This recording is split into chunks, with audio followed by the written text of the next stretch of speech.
नमस्कार। विश्व समाधान मंच प्यारा उत्तराखंड में आपका स्वागत है। आज चर्चा का विषय है कर्नाटक विधानसभा चुनाव परिणाम के निशाने पर भाजपा कांग्रेस वो क्या संदेश है राष्ट्र को। 13 मई को कर्नाटक विधानसभा की 224 सीटों वाली कर्नाटक विधानसभा की चुनाव परिणाम घोषित किए गए। इन परिणामों में जहां कांग्रेस सत्तारूढ़ भारतीय जनता पार्टी को पटकनी दे दी कांग्रेस ने और 135 सीटें पर अर्जित कर दी, वहीं सत्तारूढ़ भारतीय जनता पार्टी जो 150 के आसपास सीटें लाने का दावा कर रहे थे, स्वयं प्रधानमंत्री से लेकर भारतीय जनता पार्टी के चाणक्य अमित शाह ये दावा कर रहे थे कि फिर डबल इंजन की सरकार कर्नाटक में आएगी।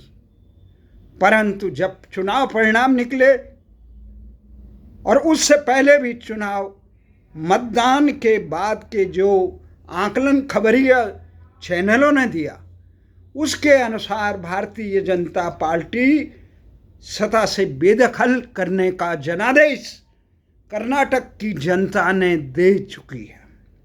जब यह जनादेश का परिणाम सामने आया 13 तारीख को, तो स्पष्ट हो गया कि जनता ने भारतीय जनता पार्टी का डबल इंजन की सरकार की तमाम वादे, आश्वासन, प्रलोभन को ठुकराकर कांग्रेस पर विश्वास करके जनादेश उनके हाथों में सौंपा। भले ही भारतीय जनता पार्टी की केंद्र में सरकार है, परंतु यह तो भारतीय जनता पार्टी को सबक सिखाने के लिए जो उन्होंने जनादेश अर्जित करते समय पूर्व विधानसभा में जनता को आश्वासन दिया था, उन आश्वासनों को पूरा करने में कर्नाटक की प्रांतीय सरकार असफल रही। इससे आक्रोशित होकर जो सत्ता के खिलाफ लोगों का एक आक्रोश होता है, जो सत्ता द्वारा जनादेशों का जन विश्वास की निर्मम हत्या की जाती है, उससे आक्रोश उपजे। आक्रोश से जनता प्राय सत्तासीन कुशासकों को उठाकर बेदखल करती है। एक स्वस्थ लोकतांत्रिक परंपरा है। दलीय लोकतंत्र में इस प्रकार के तमाम उदाहरण देश के चुनावी समर में कई मिल जाते हैं। परंतु आज हम आपको एक महत्वपूर्ण बात कर रहे हैं। ये कर्नाटक विधानसभा के चुनाव जो हुए, वो एक महत्वपूर्ण ऐसे निर्णायक समय पे हुए जब एक तरफ पूरे देश भारतीय जनता पार्टी के शिखर पुरुष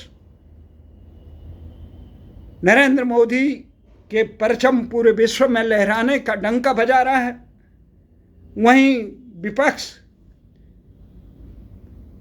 2024 में भारतीय जनता पार्टी की मोदी सरकार की तमाम असफलताओं का आरोप लगाते हुए उसको बेदखल करने की हुंकार तो भर रहा है, परंतु एकजुट होने का प्रयास करते हुए भी एकजुट नहीं हो पा रहा है। ऐसी मोड़ पर जब कर्नाटक विधानसभा के चुनाव हुए, भारतीय जनता पार्टी के तमाम दावों के बाद भी जब कर्नाटक, जो कहा जाता था दक्षिण भारत में भारतीय जनता पार्टी का सदा का सत्ता में पदार्पण का एक मुख्य द्वार है, जहां पहले भी भारतीय जनता पार्टी की सरकारें रही, तो वहां से बेदखल होना और 2024 के लिए जहां एक तरफ प्रधानमंत्री पर विपक्षी दल हमला कर रहे हैं कि उन्होंने देश के विकास के तमाम संसाधनों को अपने मित्र उद्योगपतियों को, खासकर अडानी से लेकर, पर को प्रदान करने का आरोप लगा रहे हैं। इसी मामले में संसद का बजट सत्र स्वाहा हो गया और सड़क से लेकर संसद तक तमाम प्रकार के प्रदर्शन विपक्षी दल कर रहा है, परंतु प्रधानमंत्री इस पे चुप्पी साधे हुए हैं और वो ये कहते हैं कि मेरी जनता 135 करोड़ की जनता मेरी कवच है। ये विपक्षी दल देश के विकास में अवरुद्ध करने हैं, परंतु प्रधानमंत्री को ये चाहिए था जो देश में प्रश्न उठ रहे हैं, प्रश्न का समाधान स्वयं मर्यादा पुरुषोत्तम भगवान राम ने किया। प्रश्न अगर जनता उठाती है तो पारदर्शिता की बात होनी चाहिए। प्रश्न जब स्वयं भारतीय जनता पार्टी ने जब कांग्रेस पर उठाया बफौर से लेकर तमाम घोटालों पर, तब जांच की गई संयुक्त संसदीय समिति की। यह जानते हुए भी संयुक्त संसदीय समिति में सत्ताधारियों का वर्चस्व रहता है, यह जानते हुए भी तमाम प्रकार की सत्ता के हथकंडे होते हैं, पर एक स्वस्थ परंपरा है कि जनता के सामने कुछ तथ्य सामने आए कि ये जो आरोप हैं वो कितने, उनकी बुनियाद कितनी मजबूत है, उनमें कितना दमखम है। तो ये चीज़ें जब सामने आती, परंतु प्रधानमंत्री ने इस प्रकार की बातों में कोई ध्यान नहीं दिया, न उत्तर दिया। उल्टा विपक्ष के नेता राहुल गांधी पर सत्तारूढ़ दल द्वारा अनेक प्रकार के आरोप प्रत्यारोपों को इस प्रकार से हुआ और आरोप लगाए गए कि उन्होंने देश के सम्मान को विदेशों में जमींदोज करने का काम किया। तो अनेक प्रकार से आरोप प्रत्यारोपों का दौर किया। ऐसे समय में 2024 के लिए कर्नाटक विधानसभा, जहां भारतीय जनता पार्टी सत्तारूढ़ थी, जहां भारतीय जनता पार्टी सत्तारूढ़ होकर आगे 2024 के ये लोकसभाई जंग को जीतने का एक तमाम ताना बाना बुन रही है, ऐसे निर्णायक समय में भारतीय जनता पार्टी की कर्नाटक की हार भारतीय जनता पार्टी के 2024 को देश की सत्ता में फिर काबिज होने के अभियान को अवश्य कमज़ोर कर सकी है।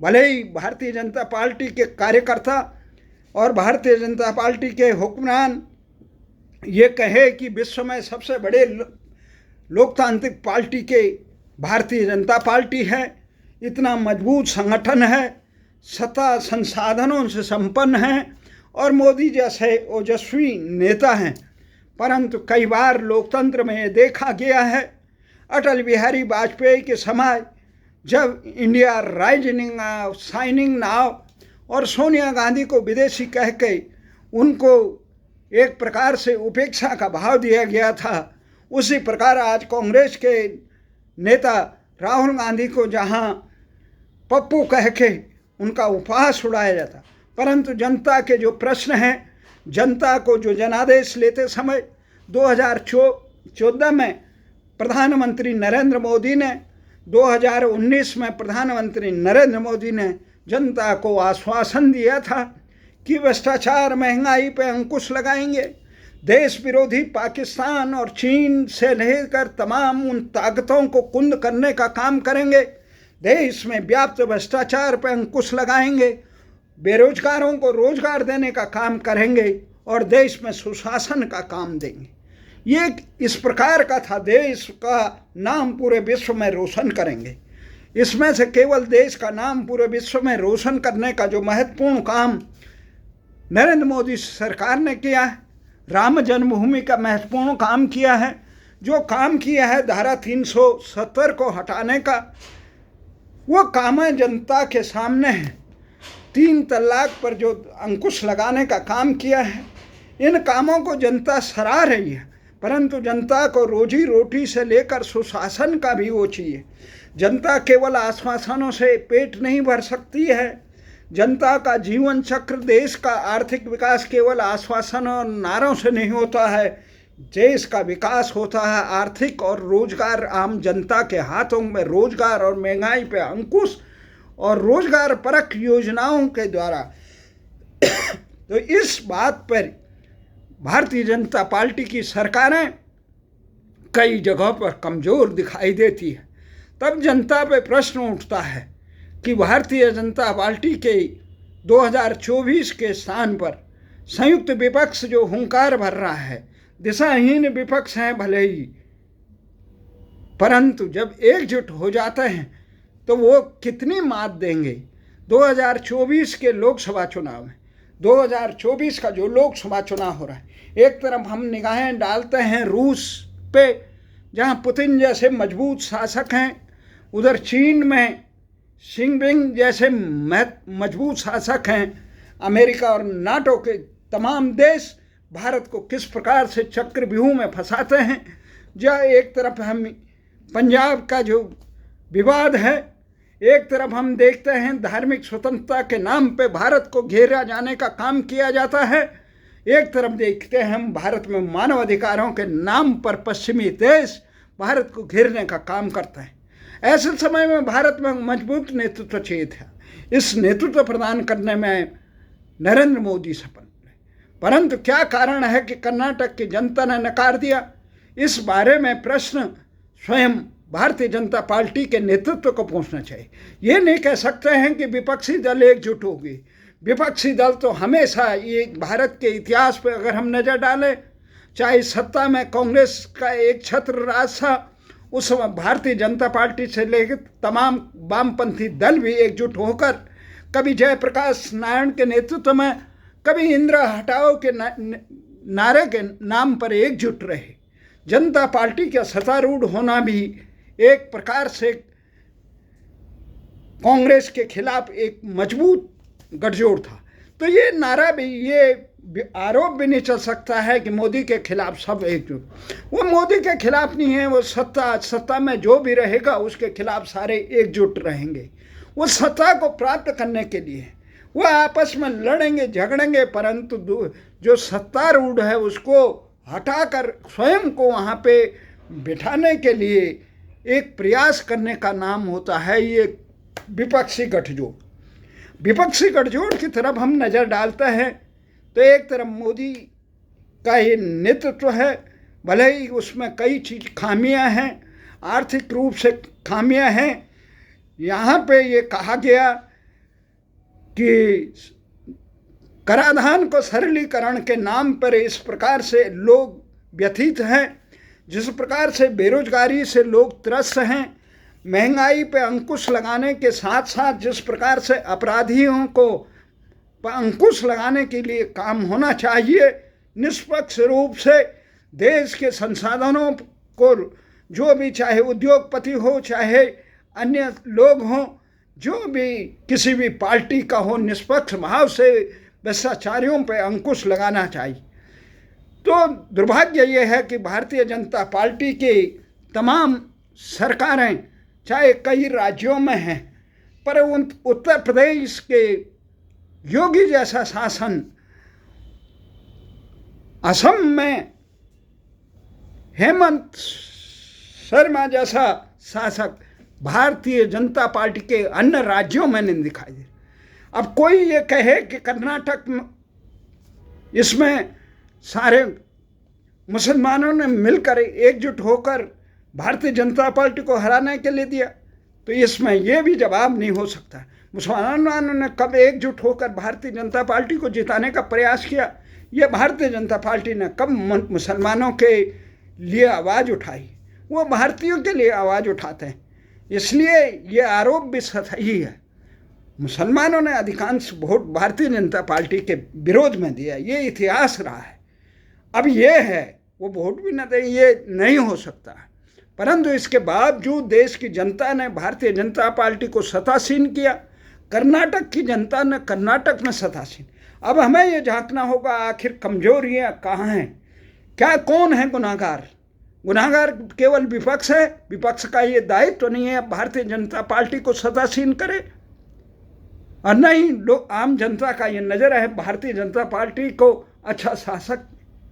ये भारतीय जनता पार्टी का केंद्र नेतृत्व है कि क्या कारण है कि उत्तर प्रदेश के आदित्यनाथ योगी जो उत्तर प्रदेश के निकाय चुनाव से लेकर विधानसभा से लोकसभा में भारतीय जनता पार्टी का परचम पहला जो अपराधियों को, माफियाओं का दमन कर रहे हैं, पूरे देश के लोगों का नहीं, विदेश और पूरे विश्व के लोगों का दिल जीत रहे हैं, ऐसा शासक भारतीय जनता पार्टी अन्य प्रदेशों में क्यों नहीं दे ला पाती, कांग्रेस अन्य क्यों नहीं दिला पाती है? ये गंभीर विषय है। इसके लिए को जिम्मेदार कौन है? इसके लिए जिम्मेदार है भारतीय जनता पार्टी कांग्रेस का केंद्रीय नेतृत्व, जो अपने दलों में इस प्रकार के जमीन से जुड़े हुए समर्पित और निष्ठावान अनुभवी नेताओं को आगे नहीं बढ़ाते हैं, केवल मोहरों को सतासीन करते हैं। जिस प्रकार से हमने देखा उत्तराखंड में किस प्रकार से हारे हुए व्यक्ति को मुख्यमंत्री, जिसे जनता ने नकार दिया हो, उसे मुख्यमंत्री थोप दिया। वहाँ के अनुभवी जिन्होंने राज्य गठन के लिए संघर्ष किया हो, जो प्रदेश के हर क्षेत्र, हर जनता के रग रगों, उनके जनादेश के बारे में जानते हो, जनता की जन भावनाओं का सम्मान करना जानते हो, उनको उपेक्षा। जब कोई पार्टी या दल समर्पित लोगों को, योग्य लोगों को उपेक्षा करके मोरों को आसीन करता है, तो उस पार्टी और उस प्रदेश का हश्र कर्नाटक की तरह वहाँ विकास नहीं होता है। उत्तराखंड में किस प्रकार की बदहाली है, उसमें घुसपैठियाँ हो गई, जिसका कारण हल्द्वानी से लेकर तमाम अवैध बस्तियां उत्तराखंड में बस गई। जिस प्रकार से उत्तराखंड में इस प्रकार का एक मजारों की खबरें आ रही है, कौन है जिम्मेदार? जिम्मेदार वो हैं जिन्होंने उत्तराखंड की जन आकांक्षा को नकारने का काम किया, जिन्होंने वहाँ सीमांत क्षेत्र में भू कानून लागू नहीं किया, जिन्होंने मूल निवास लागू नहीं किया। आखिर कौन है? वही गुनाहगार हैं भारतीय जनता पार्टी और कांग्रेस के नेतृत्व। कोई बाहर से नहीं आए, ये हार गए। जो उनको मुख्यमंत्री बनाओगे तो क्या करेंगे? वो केवल जय हे गाएंगे। किनके गाएंगे? अपने सत्ता के आकाओं के। उनका जनता के प्रति जवाबदेही नहीं है। नौकरशाही इस प्रकार से है, मंद निरंकुश नौकरशाही। नेता इस प्रकार हैं, पब्लिक को पीट रहे हैं सरेआम रोडों पे। कौन है जिम्मेदार? ऐसे गुनाहगार नेताओं पे मंत्री पद से बर्खास्त नहीं किया गया। मुख्यमंत्री और विधानसभा अध्यक्षों पर आरोप है कि उन्होंने आम जनता को रोजगार देने की जगह अपने चेतों और परिजनों को वहाँ पे नौकरी देने का काम किया, पर जब उन पे अंकुश लगाने की बात आई तो औरों पे पर्दा डाल दिया। केवल एक दो को नाम उजागर हुए और थोड़ा आंखों में धूल झोंकने के लिए कार्रवाई खत्म। अंकिता भंडारी जैसे प्रकरण हुए कि उसके मुख्य गुनाहगार का नाम तक दर्ज नहीं किया जा सका। शासन प्रशासन का इतना गठजोड़, सबूतों को मिटाने के लिए बुलडोजर चला दी गई। राजधानी इतनी जन आकांक्षाओं की राजधानी गैरसैंण में बनी, उसे घोषित करने के लिए तैयार नहीं है, केवल बजट की बंदर बांट करने के लिए। इतने दिशाहीन नेता हो गई। लोगों ने बलिदान देके उत्तराखंड बनाया, और आज जोशीमठ से लेकर हल्द्वानी जैसे प्रकरण है, उसका मुख्य गुनाहगार वो हैं इस प्रकार के अराजक तत्वों को, दिशाहीन तत्वों को, जन विरोधी तत्वों को, जन सेवा में केवल आकाओं की चरण वंदना कर नेताओं को वहाँ के सत्ता दिए जाती। इसलिए भारतीय जनता पार्टी को चाहिए, आज एक तरफ जयपुर में, राजस्थान में अभी विधानसभा चुनाव होने वाले हैं, वहाँ की जो मजबूत नेता थी उसको नज़रअंदाज करके, अगर तुम सही नज़रअंदाज करना है उसे हटाओ, अगर गलत है भ्रष्टाचारी है हटाओ निर्ममता से, परंतु ये हो केवल अपने प्यादों को आसीन करने के लिए। कर्नाटक में क्या किया?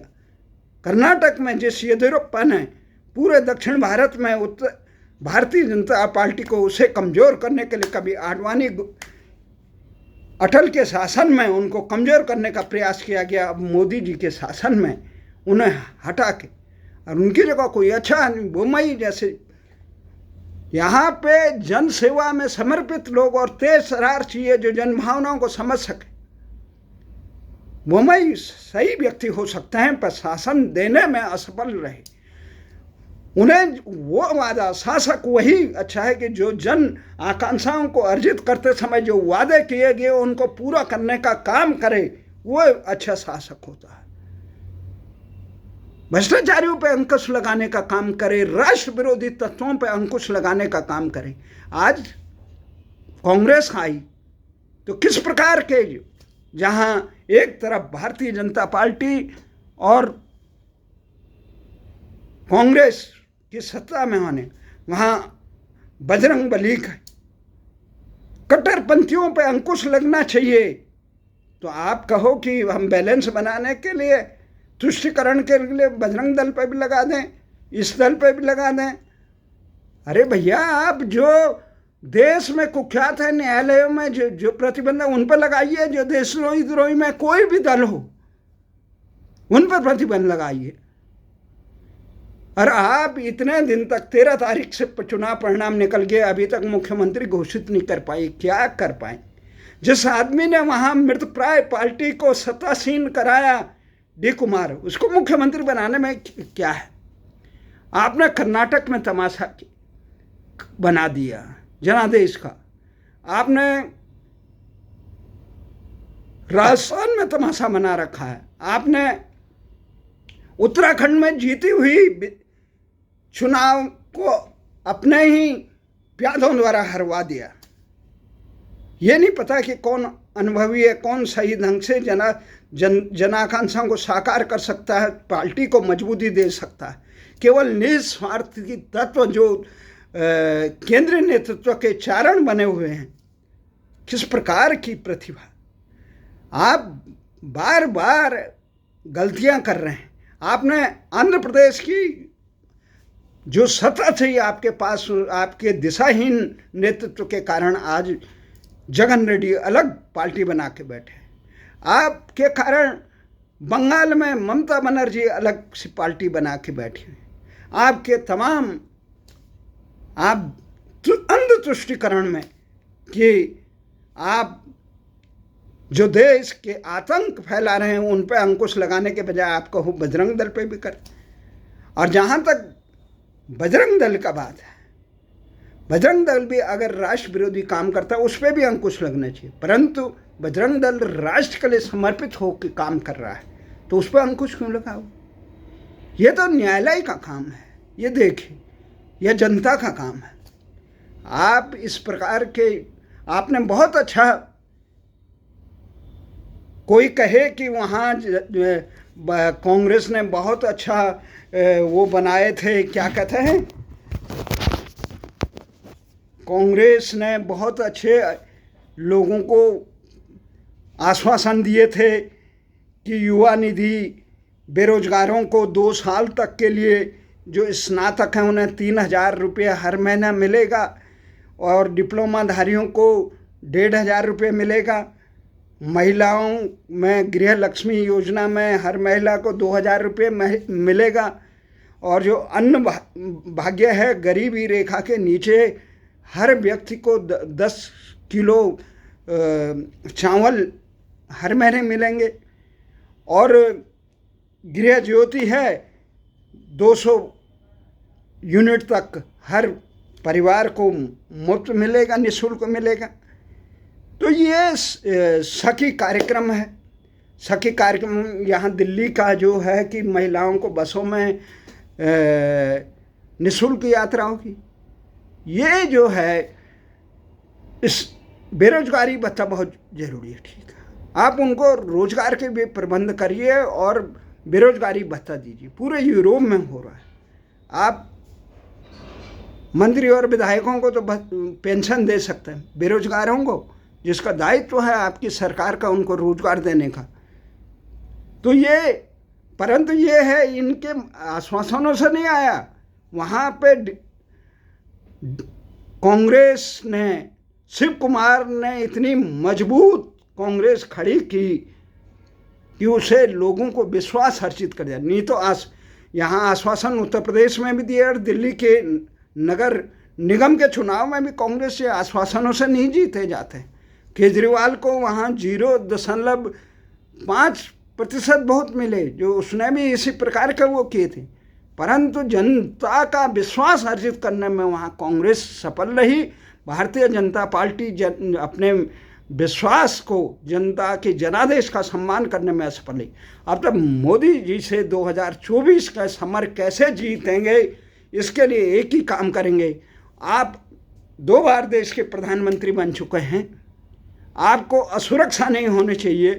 प्रांतीय नेतृत्व को उभारें, इस प्रकार से हारे हुए मोहरे, वसूली वाले मोहरों को आसीन मर करें, जिनका जनता के सरोकारों से कहीं दूर दूर कर नाता नहीं है। उत्तराखंड में ऐसे ऐसे मुख्यमंत्री बना दे जिन्हें ये अभी तक हिम्मत नहीं है राजधानी गैरसैंण बनाने की, मांग करने की हिम्मत नहीं है प्रधानमंत्री से, मुजफ्फरनगर कांड के अभियुक्तों को सजा देने की मांग करने के नहीं है। और तो और इतना साहस नहीं होता है इनमें कि किसी दुखी पीड़ित को सही समय पे मुआवजा दिया जाए।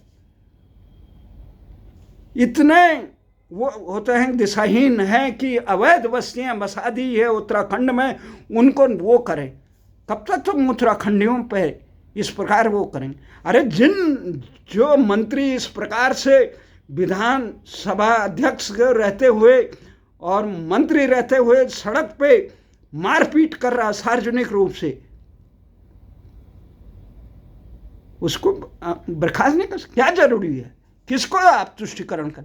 ये जो आपने संगठन महामंत्री, ये मंत्री बनाए, उनमें इतनी हिम्मत नहीं कि जनता क्या चाहती है उत्तराखंड की, किसके लिए बनाया है उत्तराखंड?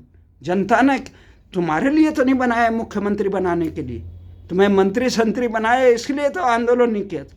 अपनी जन आकांक्षाओं और राष्ट्र के मजबूती के लिए पूरे सीमांत क्षेत्र, चीन पूरे सीमांत क्षेत्र में बस्तियां बसा रहा है, और आप लोगों ने इस प्रकार से उत्तराखंड को देहरादून की मानसिकता के कारण उजाड़ दिया कि उत्तराखंड के सैकड़ों हजारों गांव वीरान हो गए पलायन से। वहाँ पे शिक्षा, चिकित्सा, रोजगार और शासन के अभाव में आपने देहरादून को केंद्रित कर दिया। गैरसैंण में रहता है तो पूरे पर्वतीय क्षेत्र आबाद रहता। हिमाचल में कितना विकास हो रहा है और उत्तराखंड कितना पतित। इसलिए मोदी जी, आप प्रांतीय नेतृत्व को मजबूत करिए। वहाँ अगर पार्टी भी मजबूत होगी तो देश भी मजबूत होगा। प्रदेश का चौमुखी ऐसे मोहरों से मोहरे थोपने का दंड कर्नाटक की जनता ने आपको दिया और उसमें सहभागी आप हैं। इसलिए आपको बड़े उदार मन से आपने देश का नेतृत्व करना है, क्योंकि विपक्षी दल इस समय इस योग्य नहीं है कि देश को सुशासन दे सके। देश की बागडोर अभी उनकी दिशा ही सही नहीं है। केवल अंध तुष्टिकरण करके सत्ता लोलुपता करने के लिए राष्ट्र की सत्ता का से खिलवाड़ नहीं किया जा सकता। देश की जनता जानती है मोदी जी ने महत्वपूर्ण कार्य किए और आने वाले समय में वो निसंकोच होकर जनता का जनहित में काम करे।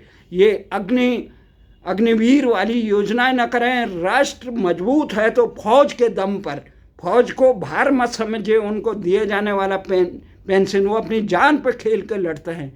फौज को मजबूत बनाइए और कश्मीर से लेकर कन्याकुमारी तक जितने राष्ट्र विरोधी तत्व हैं उनके घर घर तलाशी लीजिए, किस प्रकार से यहाँ कार्य किए जा रहे हैं। और 2014 में आपने जनादेश मांगते समय जो वादे किए थे राष्ट्र से, उसको पूरा करने का काम करें। मन की बातों से, किताबों से लोगों का पेट नहीं भरेगा। आप जनादेश करेंगे, राष्ट्र मजबूत होगा, क्योंकि आपने अपना जीवन समर्पित कर रखा है। और उन्हें तो परिवार देखना है, आपने राष्ट्र और को आगे बढ़ाना है। आपसे आशा है, आपसे अपेक्षा है, आपसे ही कह सकते हैं। जय हिंद, जय भारत।